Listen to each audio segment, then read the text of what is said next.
Co fin de satisfacer os gustos de todas as idades, dende pequenos a maiores, a Concellería de Cultura que dirixe Patricia Lojo deseñou para este mes de maio, mes das letras galegas, un cartel do máis variado, con exposicións, teatro, presentacións e diversas actuacións musicais. Eu creo que estas actividades que estuvemos traballando nelas pois teñen un obxectivo común que é poñer en valor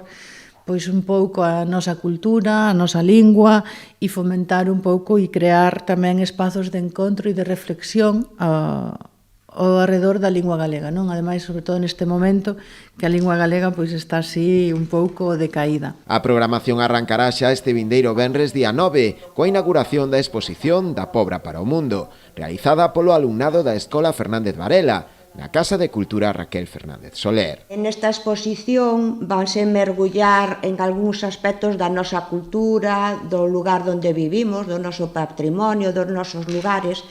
pero a vez relacionándoos con diferentes países e outras culturas.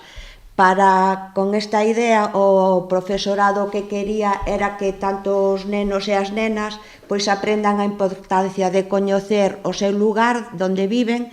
ademais de coñecer outros lugares e pois aunar un pouco o respeto entre uns e outros. Un dos días máis destacados na programación será o propio Día das Letras Galegas, o sábado 17, na que o Concello decidiu darlle protagonismo ás agrupacións locais, coa actividade Pola Vila de Remudas. Imos ter a colaboración dos grupos daqui do Concello, Arrancadeira, Xiada e Eiradela,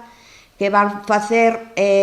pola vila, démoslle por título Pola Vila de Remudas. Entonces van a ambientar as nosas plazas, as nosas rúas, un pouco pola mañán, desde as 12:30 hasta as 2:30. As actividades do Maio Cultural na Pobra terán continuidade coa estrea da curtametraxe Adeus Berta, de Fernando Tato, no Cine Elma, o día 23, para rematar o día 30 coa presentación do libro gañador da 7ª edición do Premio de Literatura Infantil Carlos Mosteiro, Cando o Mundo é Azul, de Óscar Reboiras, ás 12 da mañá no auditorio da Biblioteca Vitoriano García Martí.